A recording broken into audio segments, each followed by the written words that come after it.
Congresso. E depois eu destacaria o papel da consultoria jurídica do Ministério das Relações Exteriores, que tem um papel relevantíssimo de dar um parecer sobre a importância daquele instrumento internacional e da viabilidade de se aderir àquele compromisso internacional. Eu poderia destacar aqui dois pareceres importantíssimos, né? Um parecer do professor Antônio Augusto Cansado Trindade, que sugeriu ao Brasil, olha, ratifique rapidamente a Convenção Americana sobre Direitos Humanos em 92. Elabora-se um parecer e fala, olha, é muito importante por causa disso. Eu destacaria o parecer do professor Cachapuz de Medeiros, o atual consultor jurídico, que foi o responsável pela ratificação do Brasil ao Tribunal Penal Internacional. Então, a consultoria jurídica do Itamaraty tem esse papel de estudar o acordo internacional, e é um trabalho imenso que a consultoria jurídica tem, nós temos que dizer, de analisar os atos internacionais e sugerir a sua ratificação, ou nova negociação, ou eventualmente a sua não ratificação, porque aí sim é um técnico em direito internacional que está lidando, eventualmente quem negociou o tratado pode não entender tecnicamente de detalhes jurídicos que tem naquele instrumento internacional. Daí o papel, entre outros, do Ministério das Relações Exteriores. Agora nós vamos passar a nossa última etapa da aula, que seria então entender como a jurisprudência do Supremo Tribunal Federal tem lidado com o conflito entre tratado e leis internas, especialmente os tratados de direitos humanos. Nós sabemos que a reforma do Judiciário, a emenda 45 de 2004, acrescentou um parágrafo 3º no artigo 5º. E o parágrafo 3º veio dizer que os tratados e convenções internacionais sobre direitos humanos, que forem aprovados por 3/5 dos votos dos membros de cada casa do Congresso Nacional em 2 turnos, serão equivalentes às emendas constitucionais. Equivalentes às emendas. Já tínhamos e temos o parágrafo 2º, que diz que os direitos e garantias expressos na Constituição não excluem outros direitos e garantias decorrentes do regime e dos princípios por ela, Constituição, adotados, ou dos tratados internacionais em que a República Federativa do Brasil seja parte. Antes do parágrafo 3º, a doutrina, dentro da qual eu me incluo, professora Flávia Pevezan, professor Cansado Trindade, sempre defendíamos de que os tratados, diz que se os direitos e garantias expressos na Constituição não excluem outros decorrentes de tratados, a contrário senso, a Constituição os inclui, eles passam a se integrar no bloco de constitucionalidade e passariam a ter status de norma constitucional. Veio o parágrafo 3º e disse, eles são equivalentes às normas constitucionais, ou serão equivalentes, mas caso sejam aprovados por 3/5 dos votos dos membros do Congresso. Então, a priori, o que se entendeu é que o parágrafo 3º veio matar as discussões que tínhamos no Brasil. Ao contrário, o parágrafo 3º veio fomentar mais as relações que tínhamos no Brasil, porque ele não resolveu o problema temporal. Ele não fala dos tratados anteriores, ele não deixa expressos os tratados a serem posteriormente ratificados. O Supremo Tribunal Federal, então, foi instado a se manifestar na famosa questão da prisão civil por dívida envolvendo a Convenção Americana sobre Direitos Humanos. E eu destacaria aqui dois votos de dois ministros, o ministro Gilmar Mendes e o ministro Celso de Mello.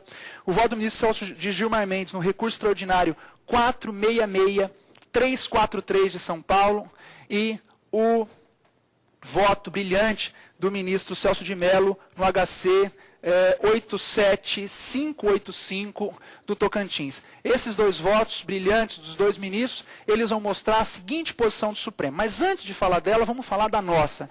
Segundo nos parece, vamos falar um pouquinho da doutrina também, todos os tratados de direitos humanos já têm nível de norma constitucional por serem materialmente constitucionais. Nós não precisamos do parágrafo 3º, artigo 5º, para estabelecer o status de norma constitucional. Materialmente constitucionais por excelência eles já são, por participarem da matéria par excellence, por excelência do direito constitucional, que são os direitos e garantias fundamentais no plano internacional chamados de direitos humanos. Portanto, materialmente as normas já são constitucionais.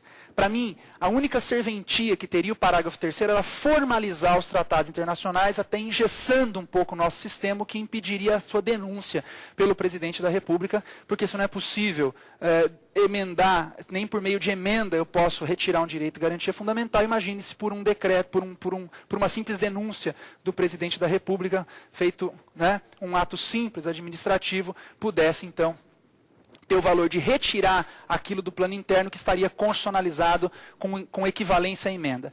Na minha obra, eu diferencio o que é status de norma constitucional e equivalência de norma constitucional, que infelizmente não dá para tratar aqui. Mas nós poderíamos dizer, aqui a priori, de que, para nós, sejam tratados anteriores à reforma constitucional ou sejam posteriores, todos eles têm nível de norma constitucional, independentemente do momento de entrada em vigor. Alguns internacionalistas, como o professor Rezec, na última edição de sua obra, fez o seguinte raciocínio equiparado ao Código Tributário Nacional. Todo mundo sabe que o Código Tributário nasceu como lei ordinária. E como a Constituição exige que para a legislação tributária seja a espécie correta seja a lei complementar, portanto, o Código Tributário foi recepcionado com status para maior. Foi recepcionado com status de lei complementar. Então, hoje, para se mudar o que está ali dentro, só a lei complementar. E, portanto, nesse raciocínio, que eu vou fazer uma pequena crítica, nesse raciocínio, como a emenda constitucional 45 estabeleceu, então, o quórum qualificado para aprovação dos tratados, todos os tratados anteriores seriam recepcionados com essa mesma categoria de emenda. Então, esse foi exatamente o ponto do voto do ministro Celso de Mello também. Ele disse, olha, todos os tratados ratificados antes da emenda 45 já são norma constitucional, porque foram recepcionados como tais. Fiquei muito honrado, ter sido até citado no voto do ministro Celso de Mello também, a minha posição doutrinária. Mas também citou outras posições doutrinárias, a maioria delas, segundo a qual, então, existiu uma recepção do tratado para maior. No meu entender, talvez esse ponto esteja um pouquinho em dissonância com o Código Tributário Nacional. Por que o Código Tributário? Porque a Constituição exigiu lei complementar para a legislação tributária. O parágrafo 3º em nenhum momento exige que os tratados internacionais sejam aprovados com quórum qualificado. Se ele tivesse exigido, na minha modesta opinião, eu poderia entender que os tratados foram recepcionados pelo parágrafo 3º, com mudança de status para mais, mas para mais do que? Eles passaram do que para quê? Eles entraram como norma constitucional, mas eles eram o quê? Não se sabe. Segundo a posição antiga do Supremo, lei ordinária. Segundo agora, já vou falar a posição do ministro Gilmar Mendes, norma supralegal. Quer dizer, esse é um problema que fica no Brasil.